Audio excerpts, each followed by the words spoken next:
Lucille Ball revealed the 9 villainous actresses. Lucille Ball was the most beloved redhead in America for more than 20 years. She became the most powerful woman in Hollywood history, thanks to her contagious laughter and rubber-faced comedy, which brought joy to millions of people. A tough businesswoman with a sharp eye for character was hiding behind her charming demeanor and groundbreaking career. Lucille, the first female head of a major studio, was known for more than just her comedic timing. Her one word had the power to launch careers or destroy them. According to a former dissolute executive who collaborated with Ball for more than 10 years, Lucy had zero patience for hypocrites and cruel people. She secretly maintained a running tally of actresses she thought were genuinely awful people. Lucy referred to these women as having souls of pure frost beneath their dazzling public personas. Towards the end of her life, Ball was more forthcoming about the famous people she had quietly disliked all through her career. According to the anecdotes she shared with her closest friends, famous people who were once idolized were actually monsters hiding behind their flawless public personas. The most shocking part was when Ball spilled the beans about a famous actress who always gave off an air of grace and dignity in interviews, but whom Lucy discovered viciously, verbally abusing a young wardrobe assistant to the point where the girl quit her job. And the adored TV star who, according to Ball, was more dangerous than any Hollywood man, because her innocent screen persona served as an ideal mask for what Lucy referred to as a lifelong campaign of strategic devastation. These weren't merely demanding stars or people with challenging personalities. Ball claims that the industry shielded these manipulators and destroyers for decades because they were truly evil people who hid behind their talent and fame. But before we get into that, let's figure out why Lucy had such a strong dislike for the first name on Ball's list, and how their private encounter validated all of her suspicions about the Hollywood Ice Queen. Why didn't you give me a call? Although it may seem so, Philadelphia is far from being the be-all and end-all. The Hollywood Queen with icy blood, Joan Crawford. In 1971, viewers witnessed the gracious Hollywood icon they had revered for decades when Joan Crawford made an appearance on Here's Lucy. Old Hollywood glamour was personified by Crawford, who possessed impeccable posture, an impeccable appearance, and perfected charm. Crawford, however, showed a completely different side when she wasn't on camera, according to numerous Delu employees. Allegedly, Ball informed her longtime hairdresser, "She was one of the coldest people I've ever met." In a future conversation, is conversing with an exquisite sculpture that is empty on the inside. Glamour was all she possessed. There was merely ice beneath. Even before Crawford arrived at the studio, her appearance started to cause problems. Decades later, the show's technical director still had the 5-page memo in his files, which included her extremely specific lighting requirements. An ex-producer recalled how meticulous everything had to be. It was precisely 68 degrees, not 67 or 69, from the angle of her chair to the height of her mark on set, and even the temperature of the studio. Despite the show's award-winning makeup artists being on staff, Crawford brought her own team 3 hours before taping. The way Crawford treated people differently depending on their importance, though, was the true indicator of her character. She practically bowed to Lucy, remarked an on-site stagehand. Crawford lost it, though, when a young assistant to the wardrobe brought in an errant dress that had a barely noticeable wrinkle. Staff members in the hallway reportedly stood transfixed in horror as Crawford erupted into a vicious rant, according to numerous witnesses. The 22-year-old assistant was allegedly called a useless little nothing and told to look for a job cleaning restrooms, where standards obviously wouldn't be an issue. Crawford wanted the young woman fired, and she ran away in tears. The producer of Ball declined, which caused friction during the entire taping. It wasn't only the way Crawford dealt with the employees that was unsettling about her appearance. What really stood out was the calculated way she changed the minute the cameras started rolling. According to one producer, she acted more like a machine than a real person. She had practiced every possible response, every joke, and even the most unplanned moments. It was all a mirage. While on breaks, Crawford would abruptly remove her smile and sit silently, not making eye contact with anyone. As soon as the red light returned, she would immediately reawaken. Despite Ball's reputation for establishing strong bonds with crew members, she seemed uneasy about Crawford's actions. Reportedly telling co-star Gail Gordon after the show, she said, "I've performed with department store mannequins that had more genuine emotion." Ball wasn't shocked when, years later, Christina Crawford's memoir, Mommy Dearest, revealed allegations of abuse against Joan by her adopted children. Friends say she just nodded and said, "I saw who she really was in those few hours. I believe every word."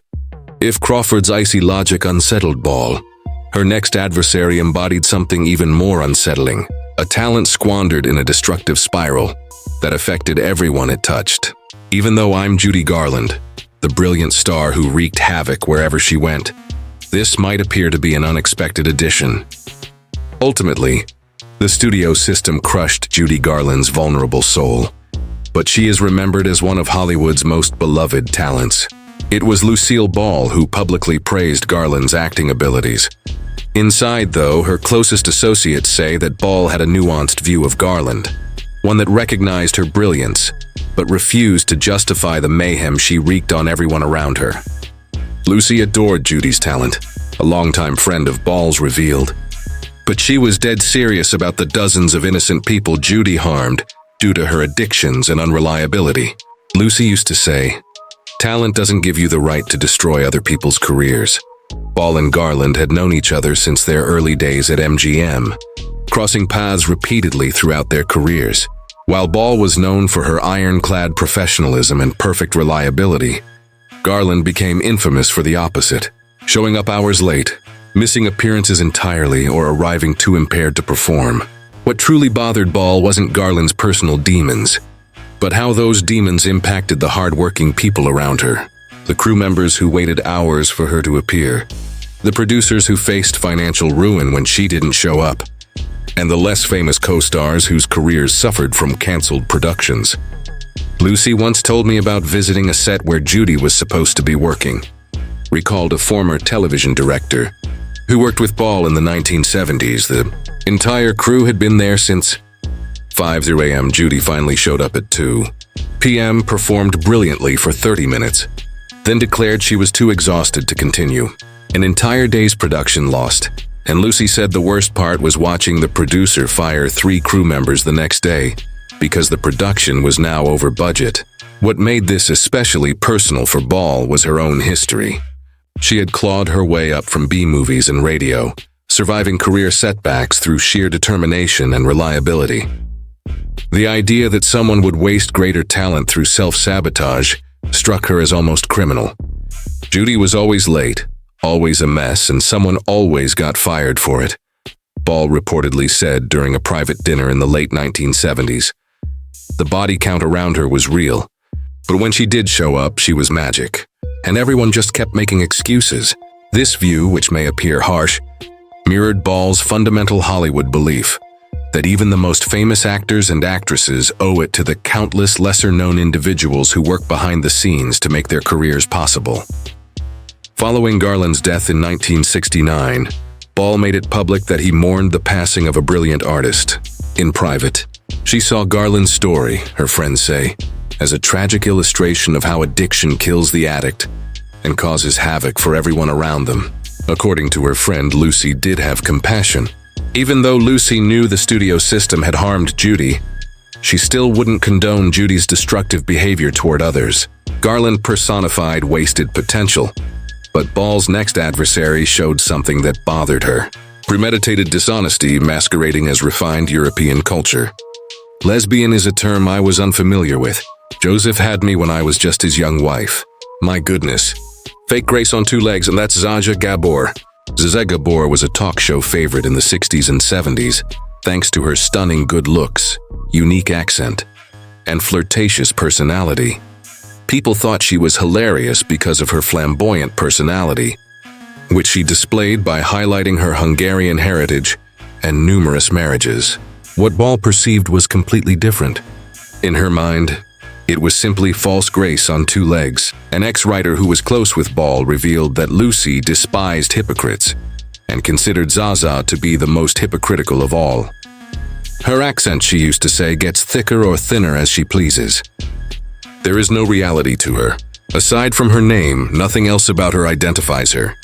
A series of confrontations between Ball and Gabor during their careers, culminating in an especially illuminating incident at a charity gala in the late 1960s, led to Ball's dislike of Gabor. Multiple eyewitnesses attest that Gabor, adorned in a plethora of furs and diamonds, arrived dressed to impress and posed for photographers. But as soon as the cameras stopped rolling, Gabor allegedly turned nasty, yelling insults at the volunteers, demanding special treatment, and openly complaining about how boring the event was. Lucy watched the whole thing, recalled an attendee who later worked with Ball, even though she was paid to appear. She witnessed Zaza woo the photographers before treating the volunteers like house guests. Lucille later remarked, "That woman isn't just playing a role. She's living a lie and doesn't even know the difference anymore." Gabor's impact on other women in the industry was what really vexed Ball. During an era when female performers faced discrimination in the entertainment industry, Ball held the belief that Gabor's entire persona, which included marrying for money, flaunting wealth, and highlighting the exotic appeal of Europe, reinforced negative stereotypes about women relying on their sexuality instead of their talent. According to the ex-writer, Lucy's success was due to her work ethic and comedic brilliance. She was envious of Gabor, who had amassed her fortune by marrying wealthy men and batting her eyelashes. After Gabor's 1989 arrest for slapping a Beverly Hills police officer, Ball's assessment appeared justified. The incident demonstrated that Gabor's temperamental diva persona was more than an act. It reflected genuine entitlement. The next challenging contemporary Ball encountered embodied something even more unsettling than Gabor's cold exterior, which irritated Ball. True ability tainted by unbridled fury. I repulse you. Sure thing. The talented Davis, who was unable to rein in its viciousness. Without a doubt, Bette Davis was among the all-time greats of the golden age of Hollywood acting. With performances that revolutionized American film throughout his decades-long career, those who knew Lucille Ball said that Davis's off-screen behavior paled in comparison to her legendary intensity on screen. The longtime friend of Ball's, Lucy, revealed that she greatly admired Betty's talent. The only thing greater than Bette Davis's talent, she used to say, was her cruelty, and her gaze could melt celluloid. Although they crossed paths multiple times during their careers, the two Hollywood icons supposedly had their most revealing encounter at a dinner for industry insiders in the middle of the 1960s. Several people who were there said that Davis spent the night making fun of coworkers who weren't there, interrupting other speakers and making demeaning comments about the waitstaff. According to reports, Ball politely declined an invitation to join Davis's group, explaining to her host, "I'd rather keep my skin intact tonight." Davis was a formidable opponent. According to Ball, due to her vicious tactics and her infamously sharp tongue, which she used to target defenseless individuals. When Davis's junior actors, costume designers, and makeup artists did not live up to her high expectations, she would infamously scold them until they sobbed and even demand their dismissal. According to a former employee of Dow, Lucy once overheard Betty yelling at a young actress on a soundstage that was nearby. One word in a scene was uttered incorrectly by the unfortunate girl. In front of the whole crew, Betty spent 5 minutes picking her apart and asking if she had gotten her reading skills from a correctional facility. Lucy was so outraged that she confronted the film's director about permitting such behavior. The fact that Davis's actions originated from an exceptionally gifted individual was what really irritated Ball. Davis, Ball's opinion, had real talents which made her conduct even less justifiable, in contrast to other problematic stars who made up for their lack of talent with inflated personalities. According to Lucy's friend, the really remarkable ought to encourage others rather than denigrate them. Even though Ball had a personal dislike for Davis's behavior, she still held her professional contributions to film in high regard. As she once said, "When you reach the top, you have a responsibility to be better, not worse." After appearing on a TV special honoring women in entertainment, Ball allegedly asked that Davis and Ball not be scheduled for any one-on-one encounters, but she still participated. It wasn't that Lucy was afraid of Betty, the friend explained. No matter how talented someone was, she simply could not justify spending time with someone who delighted in bringing misery to other people. While Davis exemplified unfiltered brilliance tainted by brutality, Ball's subsequent challenging contemporary personified something that troubled her just as much: complete emotional disconnection, even from loved ones. My apologies. The presence of you makes my hands tremble, though. One such ice queen is Barbara Stanwyck, who left her son behind. When it comes to Hollywood actresses, Barbara Stanwyck is right up there with the best of them. A versatile and professional actress who has been nominated for 4 Academy Awards. She excelled in both noir and Western genres thanks to her tough, no-nonsense on-screen persona. Those close to Lucille Ball, though, claim that Stanwyck's emotional distancing wasn't an act. Real life, it was her defining trait, and Ball found it extremely unsettling. One of Lucy's former Desilu executives admitted that Stanwyck had frightened her. In an interview, Ball said, "Barbara's like a statue you'd never dare touch. Perfect, polished, and completely cold."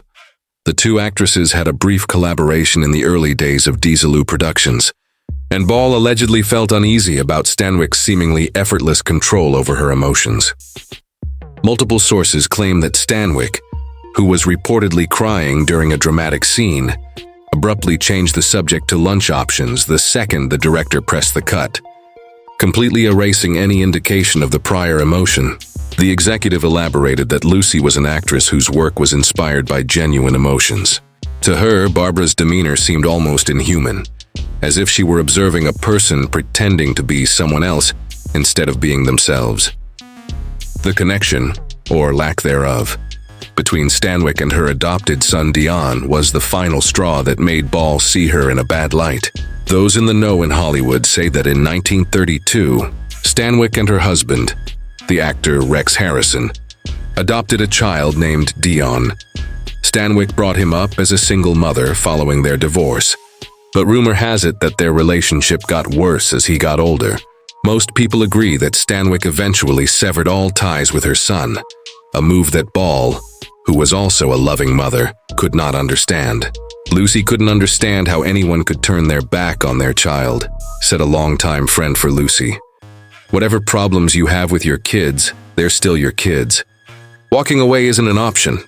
This perspective mirrored Ball's own life, she used to express. They kept up a healthy relationship for the benefit of their children and stayed involved in each other's lives, even after Desi Arnaz's divorce. Ball saw Stanwyck's ability to cut all connections with her son as proof of a serious emotional flaw. After allegedly meeting Stanwyck at a 1970s industry event, Ball told a friend that Stanwyck left people in tears off-screen, including her own family, despite her portrayal of strong women on screen.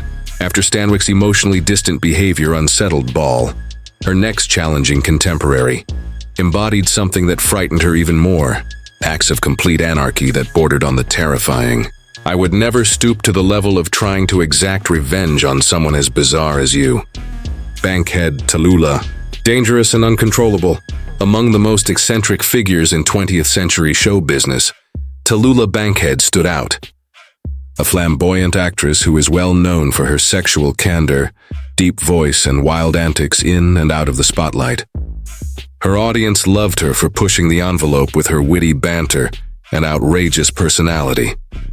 Others who worked with Bankhead attest that her antics weren't merely entertaining. They were also unpredictable, disruptive, and even dangerous at times.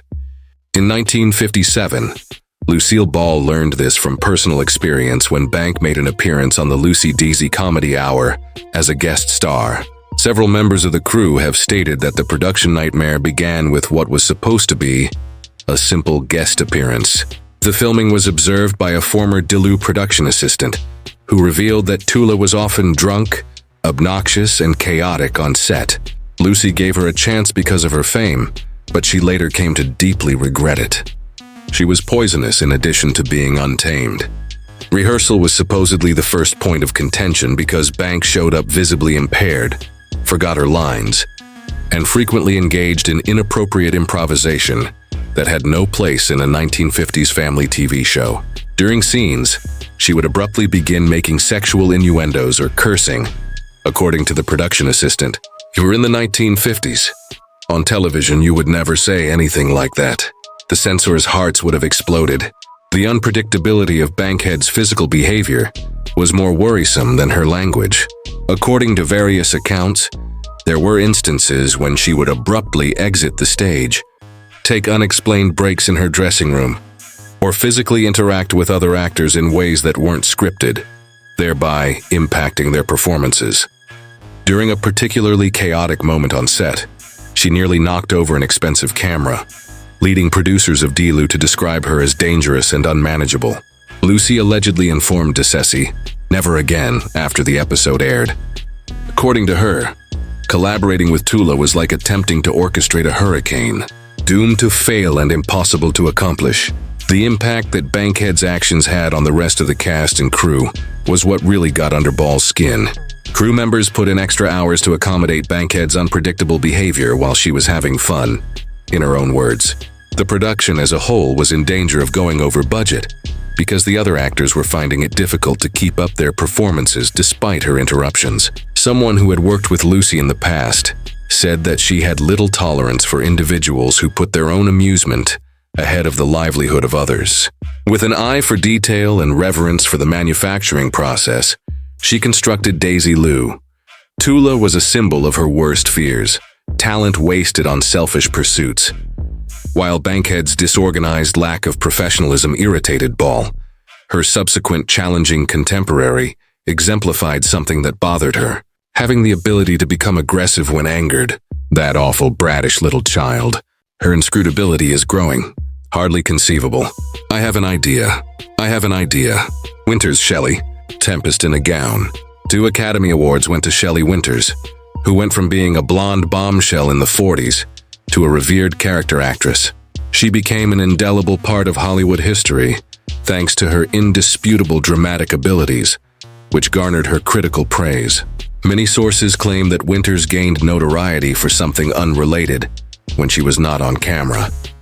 She became one of Hollywood's most dreaded women due to her explosive outbursts, public confrontations, and lack of self-control.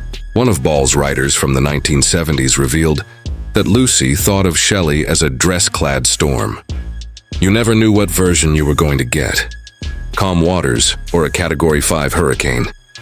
Such was Ball's evaluation of their many interactions throughout their careers, culminating in a particularly illuminating incident at a Hollywood fundraiser in the late 1960s. Multiple eyewitnesses attest that Winters lost it when she felt underappreciated at the event. One spectator went on to say that a public breakdown of epic proportions ensued after that. Several attendees departed early because Winters allegedly yelled at organizers, threw a drink, and caused a scene. Reportedly, Ball glanced over at her companion at another table and uttered the words, "And that's why I declined when they asked if I wanted to sit with Shell." What was even more troubling than her outward behavior were rumors about how Winter treated her industry colleagues behind the scenes. She once allegedly threw a drink at a Desolu executive who proposed a small script change during a project meeting, according to various sources. According to an eyewitness who was a former producer, she didn't merely disagree. She exploded. Poor guy was wearing her cocktail the minute they were having a normal conversation about a scene. The humiliation of the executive in front of his team, in addition to the disrespect, infuriated Lucy. Ball found Winter's behavior frustrating because it appeared to be deliberate rather than genuinely unpredictable. Several onlookers pointed out that Winter's tantrums usually happened when she wasn't getting what she wanted or when she wasn't given enough attention, which could mean that her emotional reactions were more of a strategy. Lucy had a theory about Shell, the writer explained. She thought Shelley had figured out early on that if she caused enough trouble, people would give in and do what she wanted so long as it was dramatic. Any form of manipulation was repulsive to Lucy, but that kind was especially obvious and disrespectful. Ball kept up a professional relationship with Winter and even made an appearance at a few of her events, even though she secretly disliked her behavior. Friends say Ball took a straightforward approach. Whenever we're together, I put someone in between us to keep us at a safe distance. Although Ball was troubled by Winter's erratic emotions, she found something even more unsettling about her next adversary: sultry sophistication cloaked in intentional brutality. On the other hand, I'm much more comfortable barefoot than in shoes. The stunning Ava Gardner. Sultry was how Hollywood viewed her. She appeared vicious to Lucy. In the history of Hollywood, Ava Gardner ranks high among the most stunning leading ladies. A beautiful actress from the golden age of Hollywood, who became a sex icon around the world, thanks to her exotic good looks and seductive aura. Her tumultuous romances with stars like Frank Sinatra and Howard Hughes heightened her aura of mystery. Lucille Ball was a stunningly cruel woman, especially toward those she considered beneath her notice, according to those who knew her, despite her stunningly beautiful exterior.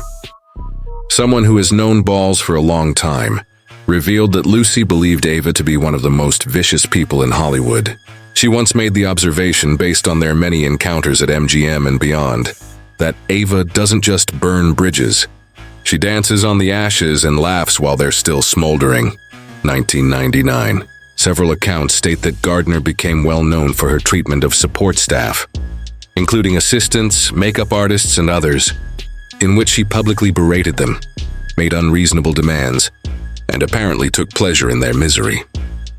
According to a former studio employee, Lucy saw Ava steam a young wardrobe assistant until she sobbed because her dress had been steamed too much. The girl was attempting to make amends and fix the situation when Ava gave her a disapproving look and said, "Don't bother. You can't fix incompetence with more incompetence." Lucy, who was standing nearby, was so disgusted by this that she eventually summoned the girl to her dressing room and advised her not to take it personally. Supposedly, during an industry event in the mid-1960s, Gardner allegedly called Ball a washed-up clown, which greatly infuriated Ball. Multiple eyewitnesses attest that Gardner, apparently unconcerned or perhaps hoping word would reach Ball, spoke the remark loudly enough to be heard.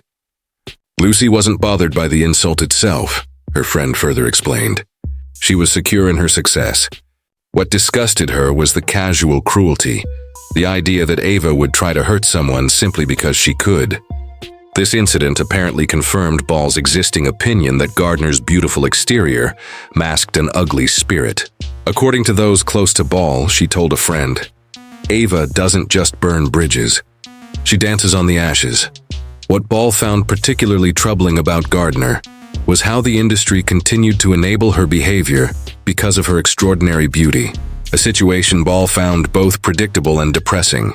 Lucy used to say that if Ava had been born plain, she would have had to develop a personality, the friend recalled. Instead, her looks meant she never had to be kind, considerate, or even interesting. And after decades of that privilege, she'd lost the ability to be any of those things. While Gardner's deliberate cruelty disturbed Ball, her final and perhaps most surprising nemesis was someone much closer to home, her own co-star. "We can identify ourselves." "We can, sure. Vivian Vance, the friendship that survived the wounds." This might be the most shocking name on Lucille Ball's list. After all, Ball and Vivian Vance eventually developed a close friendship that lasted until Vance's death in 1979. Their characters Lucy Ricardo and Ethel Mertz created one of television's most beloved female friendships. But according to numerous sources close to both women, the early years of their relationship were far from friendly, marked by jealousy, insecurity, and genuine dislike that occasionally erupted into heated confrontations. The friendship between Lucy and Vivian was real, but so were the wounds, revealed a former writer who worked on I Love Lucy during its early seasons. They fought like sisters, which means they fought dirty and knew exactly where to aim. The problems began almost immediately after Vance was cast as Ethel. According to multiple accounts, Ball initially worried that Vance, at 42, only 2 years older than Ball, but playing a significantly older character, was too attractive for the role. This concern reportedly led to the infamous contractual clause requiring Vance to remain overweight throughout the series, a condition that understandably created resentment from the very beginning of their professional relationship. Vivian felt humiliated, explained a friend who knew both actresses. Here she was getting the biggest break of her career, and the star was essentially saying, "You need to be less attractive, or you're fired. It was a terrible way to start a working relationship. The tension wasn't one-sided. According to several sources, Vance could be equally cutting toward Ball, particularly in the early years of the show. She reportedly referred to Ball as that tough old broad and complained about her controlling nature on set. One particularly heated argument allegedly occurred when Vance felt Ball was deliberately drawing focus during one of her few spotlight moments in an episode. Vivian stormed into Lucy's dressing room after rehearsal and accused her of scene stealing, recalled a crew member who witnessed the aftermath.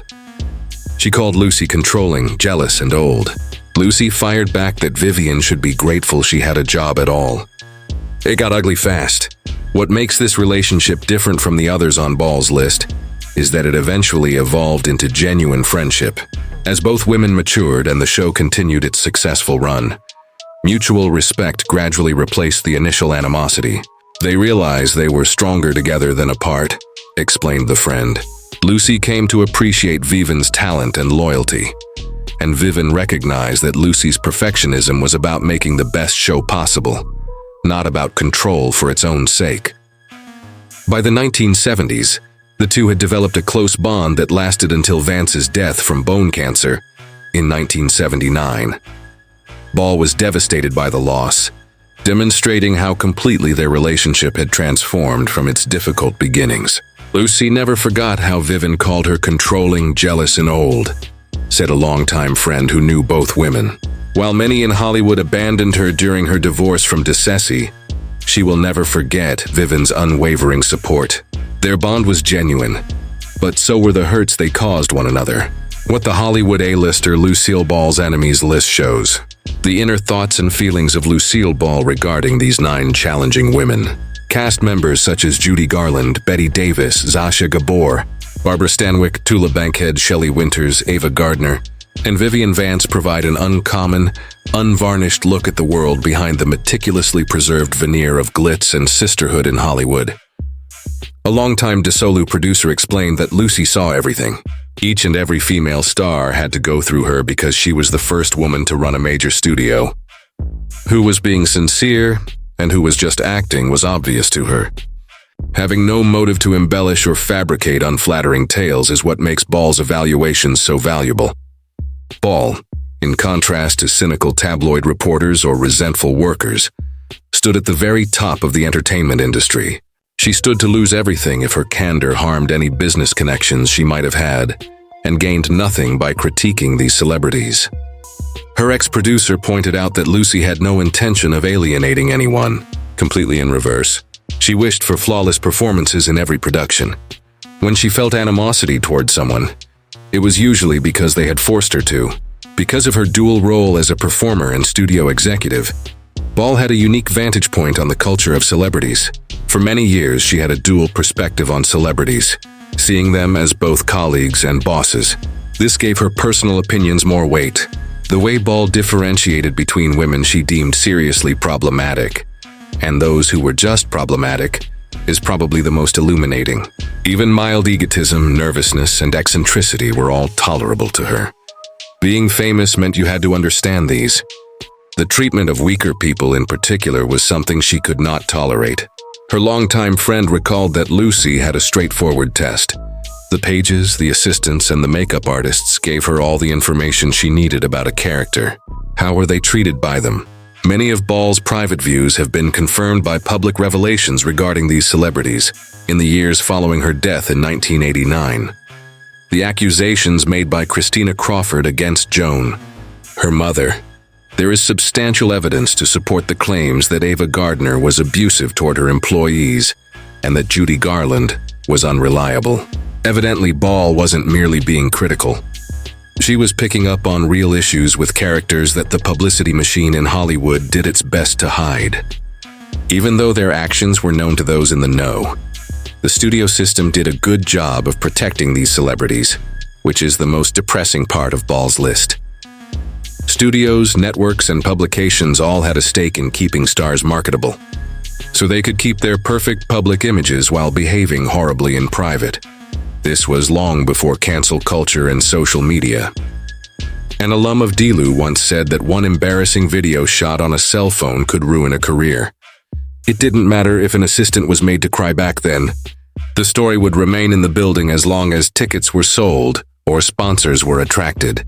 With all the fond memories of Hollywood's golden age flooding back, Ball's honest appraisals are a good reminder that our beloved figures have always been flawed, multifaceted artists. Hidden behind their meticulously constructed public personas are emotions that can be inspiring, disheartening, and downright unsettling. The camera doesn't just add 10 lb, it adds a halo that isn't always deserved, the late Lucy often remarked, according to her longtime producer. Being funny wasn't her strongest suit. What it came down to was recognizing the deception for what it really was. We appreciate you taking the time to view this investigation of Lucille Ball's most challenging contemporaries.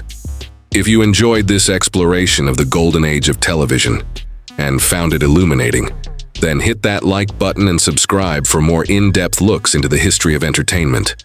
If you thought these revelations were shocking, just wait until you watch our next video, in which we expose the beloved TV dad whose scandalous private life brought his perfect on-screen family crashing down.